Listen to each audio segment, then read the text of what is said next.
A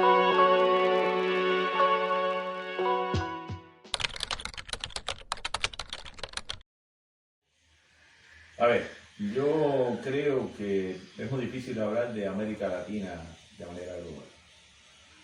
Yo te diría, el panorama económico hoy de América Latina es un panorama que está cambiando, fundamentalmente porque hay un grupo de gobiernos de centro izquierda con una vocación social mucho mayor que puede hacer además la diferencia entre lo que fue América Latina y lo que es hoy. Pero definitivamente es una situación muy difícil para América Latina en general, aunque hoy en estos momentos hay cierto crecimiento, países que han crecido mucho, por ejemplo como Venezuela, y cierta recuperación, aunque no una recuperación, digamos, como muchos esperaban. Para la familia va a depender mucho de cada país donde estén las familias, no se puede hablar en general. Habrá países donde la mejora sea mucho más evidente, más tocable, y habrá países donde esa mejora estará muy lejos. Dependerá mucho de la dinámica de la economía. Me habló de una economía como Venezuela que está en crecimiento. Sin embargo, cuando uno busca, lee, escucha que la economía venezolana está en inflación, así como la economía cubana, por ejemplo, o la economía argentina. Este término de inflación es algo que nosotros escuchamos cotidianamente, pero en sí, ¿qué significa la inflación? La inflación es, en esencia, y dicho de manera muy elemental, el crecimiento de los precios más allá de lo que la propia oferta y la producción pueden soportar. Es un crecimiento sistemático de los precios que generalmente tiene, cuando rebasa ciertos límites, tiene impactos negativos sobre el crecimiento de la economía y sobre el bienestar de las personas. O sea, la inflación al final te convierte los ingresos en sal y agua, te los desaparece. Entonces, en ese sentido, no es que todo crecimiento de precios sea inflación, pero sí todo aquel crecimiento de los precios que rebasa la dinámica de la demanda es inflacionario. Por lo general, ese desequilibrio entre demanda y oferta, mucha demanda y muy poca oferta, genera en las economías de mercado inflación. En las economías que tienen algún factor de regulación o son economías centralizadas, genera inflación y puede generar también mercado. ¿Es posible salir de la inflación? Claro, ¿Cómo? hay ejemplos muy, muy evidentes de países que han salido de la inflación desde hace mucho tiempo. La inflación generalmente no tiene una sola causa, sino es multicausal. Tiene causas por shock de demanda, tiene causas por shock de oferta, tiene causas en malos manejos fiscales, tiene causas en mala asignación del gasto. Entonces realmente sí es posible salir de la inflación. Pero hay que salir de la inflación con un programa amplio que contemple esas diferentes causas. Algunas se pueden, yo te diría, por lo menos manejar en el corto plazo y otras, como por ejemplo el incremento de la oferta, no puede esperarse que sea en el corto plazo porque la oferta demora un tiempo. La oferta depende de la producción, depende de la importación y demora un tiempo, sobre todo la producción, en reaccionar. Entonces, casi siempre los programas que van a luchar contra la inflación, especialmente aquellos que promovió el Fondo Monetario Internacional en los años 70, 80 y también en los años 90, van en el corto plazo a restringir la demanda, el exceso de demanda, que es lo que produce un crecimiento de los precios. Y ese exceso de demanda generalmente se restringe en lo fundamental, recortando los gastos fiscales, los gastos del gobierno. Eso es lo que generalmente el fondo ha estado promoviendo desde hace mucho tiempo. Hay quien lo mira, hay críticas, sobre todo por los efectos sociales que tiene, pero realmente hay que recortar la demanda, hay que recortar el gasto. El gasto se puede recortar sin grandes impactos sociales o compensando el impacto social, o se puede recortar sin interés de compensar el gasto social. Y entonces provoca otros problemas sociales, crisis sociales y cosas así. Eso eso ya va sobre todo en el matiz ideológico de los gobiernos que ponen en práctica esos programas de control de la inflación. Las criptomonedas. Mira, hace mucho tiempo un magnífico historiador de las finanzas, profesor de la Universidad de Columbia, que se llama Neil Ferguson, escribió, y a mí me gustó mucho, lo repito mucho, una frase que es para mí, que lo resume todo en cuanto al dinero. Él dijo que el dinero es confianza inscrita en un papel. Ajá. Realmente sintetiza mucho una característica fundamental del dinero. Y es que para que algo sea dinero, tiene que ser aceptado por todos. Y para que sea aceptado por todos, tiene que generar confianza. Las criptomonedas nacieron de una manera, digamos, rara, muy propio de este tiempo, ¿no? Y se han ido fortaleciendo en la medida en que esa moneda ha generado confianza. Y generó tanta confianza que llegó a multiplicar su precio en el mercado muchas veces. Yo pienso que va a depender mucho de la capacidad que tenga el manejo de las criptomonedas en el mundo y los que las manejan para seguir generando confianza. No sé en estos momentos cómo está el mundo de las criptomonedas en América Latina. Sí conozco que hay compañías hoy que manejan mucho las criptomonedas, sobre todo para el tema de las remesas, por ejemplo.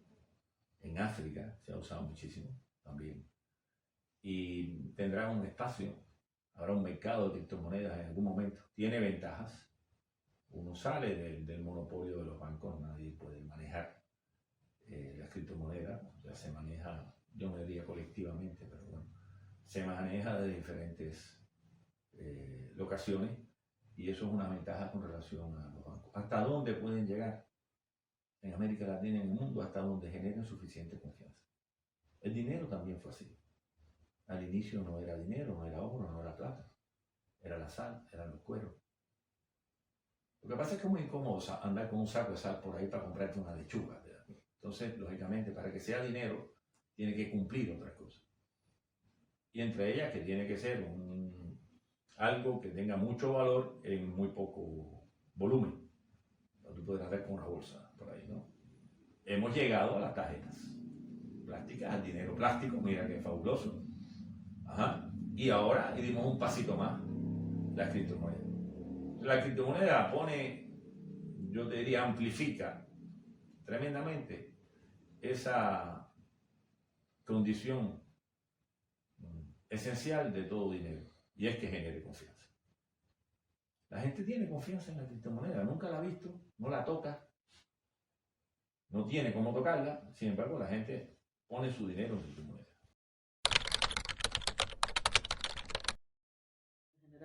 Yo creo que sí. Y de hecho en Cuba hay muchos jóvenes que hoy desarrollan ese negocio. De hecho, una de mis alumnas, su tesis de diploma fue sobre las criptomonedas. Y hoy tiene una compañía.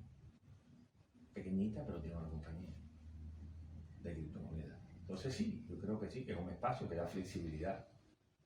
Y eso es muy importante. Y da cierto dinamismo que quizás otras monedas no dan hoy por hoy. A mi juicio, es una oportunidad, si se sabe aprovechar. Volviendo a cambiar el tema, mucho hablamos de educación financiera a la hora de nuestros ahorros, nuestros ingresos, nuestro manejo de capital, tanto personal como en los emprendimientos y en las empresas. ¿Cómo considera usted la educación financiera en Latinoamérica? ¿Cómo la evaluaría? Te voy a responder de nuevo con lo mismo que te dije. Me cuesta mucho hablar de Latinoamérica de manera global en temas tan específicos. Yo creo que en Latinoamérica hay países y países. Hay países con mayor niveles de desarrollo, con mayor nivel de desarrollo del sector financiero, con un ámbito de negocio muy fuerte en ese sector y por lo tanto ahí hay, yo te diría, mejor educación financiera que en otros países. Pero incluso tampoco a nivel de ese país se puede hablar de manera global, porque dentro de ese país te vas a encontrar una estratificación en sectores sociales y de ingresos. Y hay quien no le alcanza ni para vivir. Por lo tanto, la educación financiera es mínima. No conoce lo que es una hipoteca, nunca la va a poder hacer porque no tiene a qué hipotecar, por ejemplo. No conoce lo que es una acción y nunca las va a tener porque no tiene dinero para comprarse una acción. Imagínate cuando Lula en su primer mandato lanzó ese programa para sacar a la gente de Brasil, a los brasileños más pobres, de la pobreza y de la miseria, su aspiración era $1 diario. ¿Qué educación financiera puede tener una persona que no alcanza ni $1 diario? Jamás entra a un banco. No tiene una casa que hipotecar. No tiene un préstamo ni nadie se lo va a pedir. Porque ¿quién le va a prestar a alguien que no tiene dinero? Al final, quien presta dinero no lo presta por filantropía, sino para ganar más dinero. Países como Cuba, nuestra educación financiera siempre ha sido muy débil, porque tampoco nosotros hemos estado hasta ahora en dinámica de manejar créditos, de pedir créditos, de hacer negocios. Esto es muy nuevo, en realidad. Quizás desde el 94 con los cuentapropistas que podían hacer algunas cosas por ahí, en ese segmento de la población cubana, sí tenía alguna educación financiera, pero o empezó a aprender algo de finanzas. Pero en realidad esto va a comenzar ahora de alguna manera, ¿no? Para una parte importante de la población. ¿Quién más ha tenido algo de educación financiera? Bueno, las empresas estatales, los bancos, pero se reduce mucho a ese sector. Y todavía ahí hay muchos déficits. Si tú buscas un especialista en finanzas, yo tengo un gran amigo a que le tengo muchísima amistad, que es el profe Paco Borrás, que se dedica a eso, pues te lo dirá, que la educación financiera todavía es muy elemental, incluso en el sector empresarial en Cuba. Se empieza a aprender a hacer eso. Ajá. Porque una parte de la educación tiene que ver con tú tener que hacer algo y con aprender haciendo. Y nosotros no teníamos que aprender de educación financiera durante muchísimo tiempo. Pasa diferente, por ejemplo, en países como Estados Unidos, donde ya los jóvenes tienen que tener mucha educación financiera porque para estudiar muchas veces tienen que pedir un préstamo que van a pagar durante toda su vida. O para tener una casa tienen que hipotecar algo, o hipotecan para otras cosas. Entonces ahí ya hay. Pero es una sociedad donde las finanzas se han desarrollado mucho y hoy son prácticamente el corazón de la economía norteamericana. Eso es lo que pasa. Entonces sí, habrá algunos países de América Latina con más desarrollo y dentro de esos países un segmento de la población de esos países con más desarrollo en cuanto a y más conocimiento en cuanto a la educación financiera, pero en realidad ni es parejo ni es general.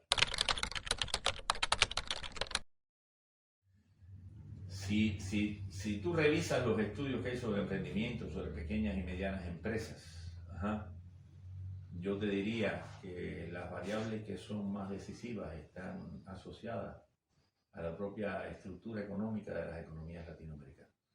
O sea, en América Latina, te digo. O sea, allí donde hay una estructura económica fuerte, como un sistema desarrollado de empresas, pues ahí es mejor y es más fácil, entre comillas, si quieres, pero emprender, sin lugar a dudas.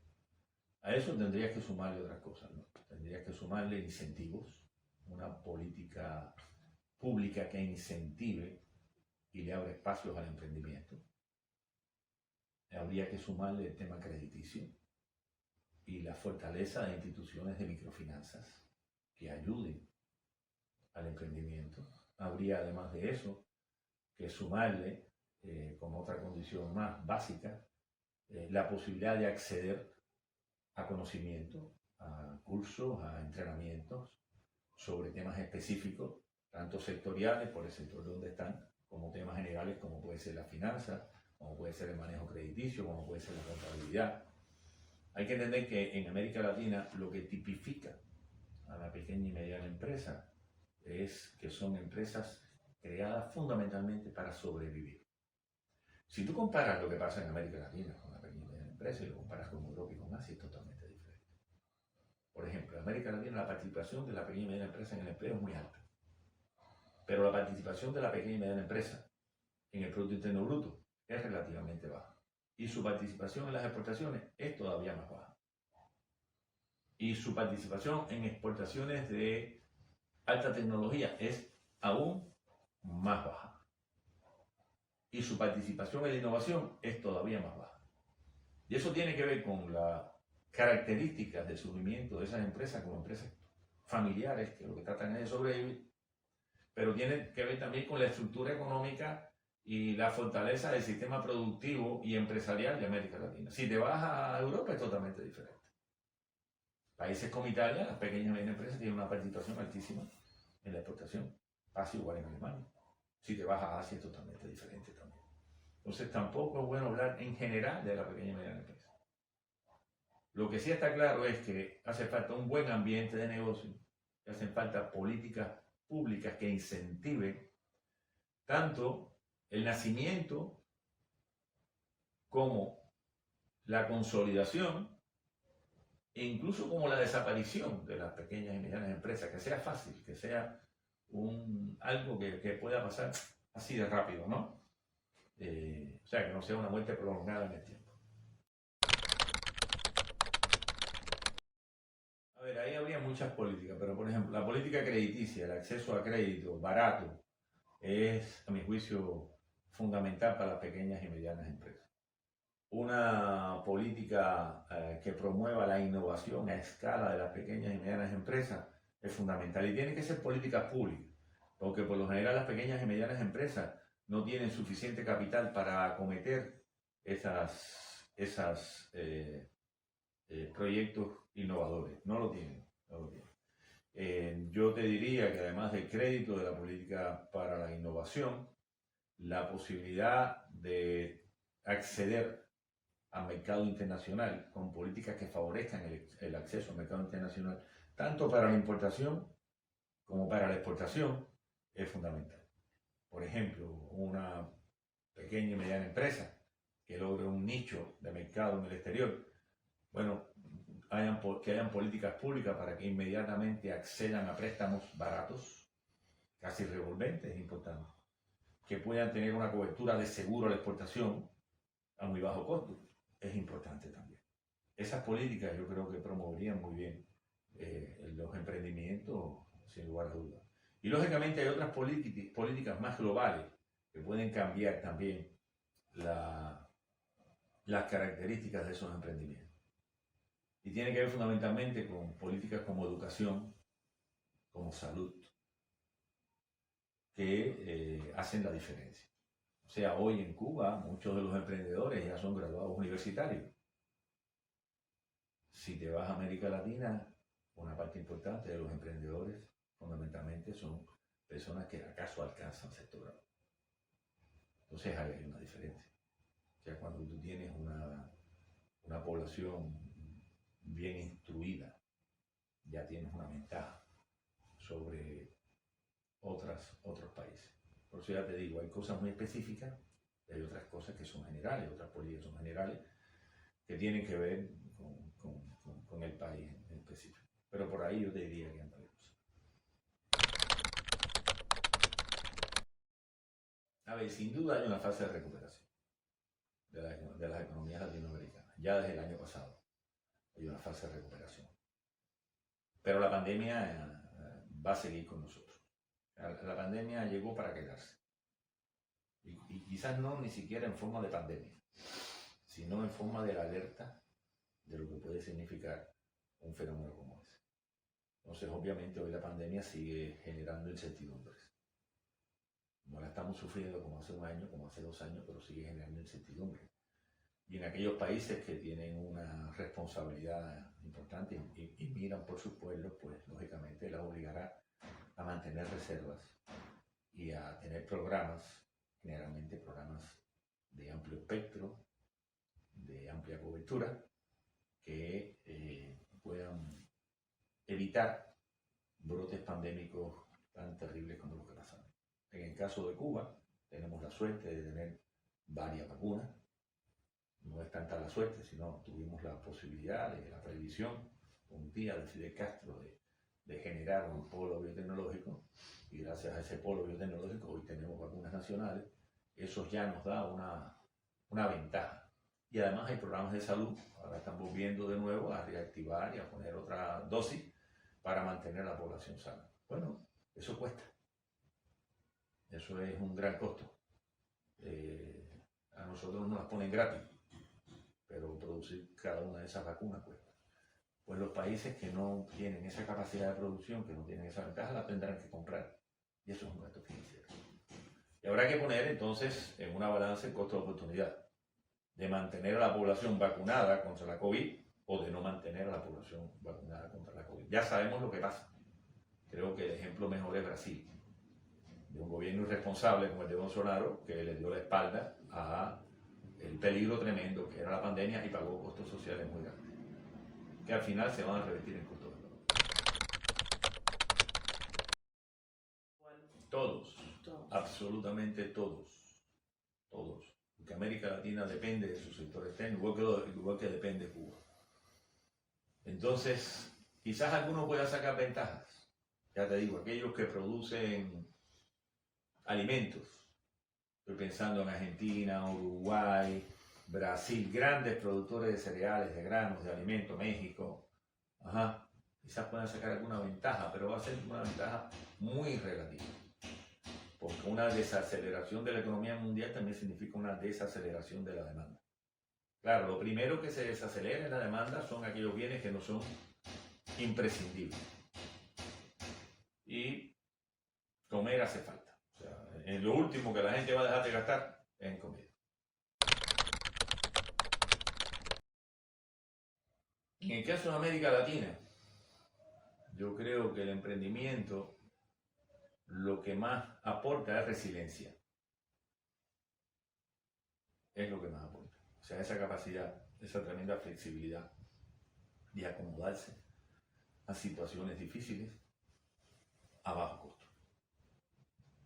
Más que todo. De resiliencia incluso en cuanto al empleo.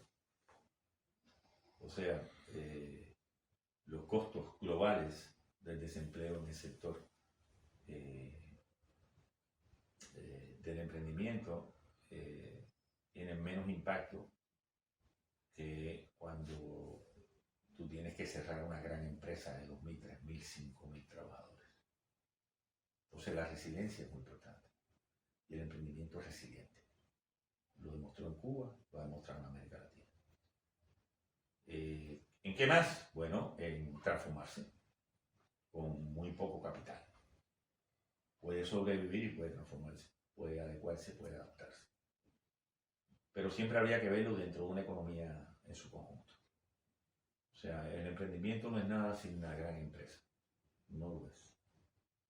Las grandes empresas son los grandes motores que dan oportunidades al emprendimiento de poder crecer.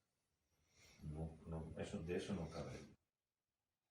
Y sobre todo de transformarse cualitativamente en bienes y servicios más sofisticados desde el punto de vista de la ciencia, la tecnología y la innovación. Eso también es posible, pero para eso hace falta grandes empresas. El gobierno de Cuba, por ejemplo, ha insistido mucho en el vínculo entre la empresa estatal, que es grande en Cuba generalmente, o mediana y grande, y los emprendedores cubanos. Y yo creo que es muy importante que eso ocurra y que los emprendedores cubanos vean en la gran empresa estatal una tremenda oportunidad que ya está ocurriendo con muchos, y que la gran empresa estatal vea en los emprendedores una también tremenda oportunidad que ya está ocurriendo con muchos. Porque eso le da, primero, le da más espacio de mercado y segundo, le da mucho más garantía a los emprendedores. Y también a la empresa estatal que puede tercerizar procesos en los que ella no es eficiente y concentrarse en aquellos procesos en los que es eficiente. Yo creo que esa idea es básica y es una idea que el gobierno cubano ha promovido, se ha logrado en algunas cosas y en otras no se ha logrado, a veces se ha logrado a medio. Hay todavía quien, incluso dentro del sector empresarial estatal, no lo entiende, hay quien dentro de los decisores todavía no lo entiende. Igual pasa con dentro de los emprendedores, hay quien no lo entiende. Pero hay pruebas demostradas hoy ya de que esa relación puede dar frutos muy buenos tanto para el sector estatal como para el sector no estatal.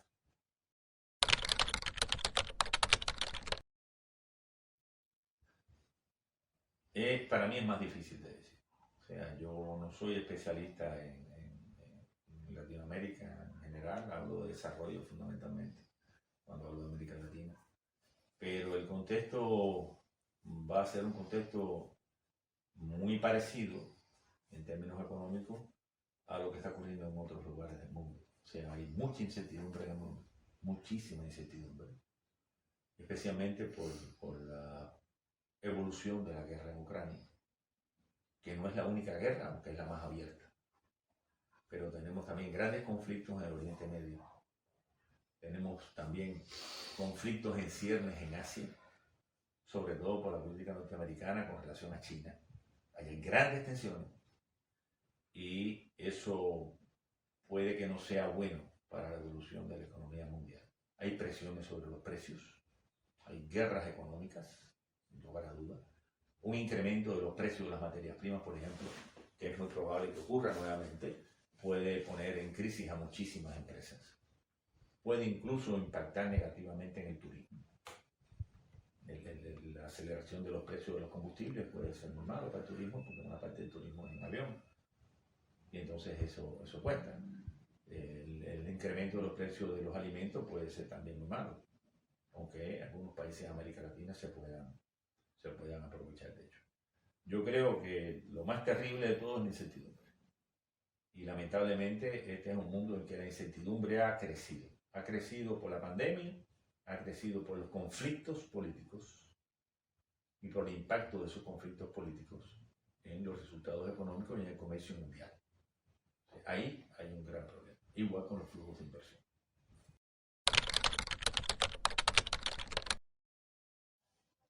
Yo quizás me equivoco, pero lamentablemente para mi gusto van a seguir siendo los sectores que producen alimentos, los sectores primarios fundamentalmente, por lo que puede pasar con los precios de los alimentos, por lo que está pasando con países tan importantes en la producción de alimentos como es el caso de Ucrania, como es el caso de Rusia. Pues evidentemente ahí hay un espacio grande para seguir produciendo alimentos y seguir reprimarizando las economías. Me cuesta mucho trabajo dar consejos de cómo prepararse. Yo creo que América Latina está pasando, en general, está pasando por un proceso, te lo dije al inicio, de movimiento hacia gobiernos más de centro y más de izquierda. Hoy nos despertamos con la noticia de que ya hay un acuerdo entre Brasil y Argentina para crear una moneda y una propuesta de la CELAC para crear una moneda latinoamericana que pueda de alguna manera ir rompiendo el dominio del dólar sobre las economías latinoamericanas. Eso es muy bueno. Esa es una de esas medidas que pueden permitir prepararse a América Latina para este año y para el futuro. Yo creo que la posibilidad de que se fortalezcan uniones importantes en América Latina entre sus países con proyectos concretos, y ahí la CELAC puede jugar un papel también importante, puede ser también una vía para amortiguar los efectos y hacen falta políticas industriales, hacen falta políticas productivas, sobre todo políticas públicas que incentiven la transformación de la estructura económica de América Latina, del sistema productivo, que nos permitan empujar hacia la producción de bienes más sofisticados, que puedan diversificarse los mercados y los productos. Y eso también es para Cuba, sin lugar a dudas. Y lógicamente hacen falta políticas sociales que complementen lo que el mercado no puede hacer y que contribuyan a mejorar, lógicamente, los niveles de equidad en América Latina. la prosperidad pasa por ahí, definitivamente. Y no se puede avanzar sobre la base de la no prosperidad, definitivamente.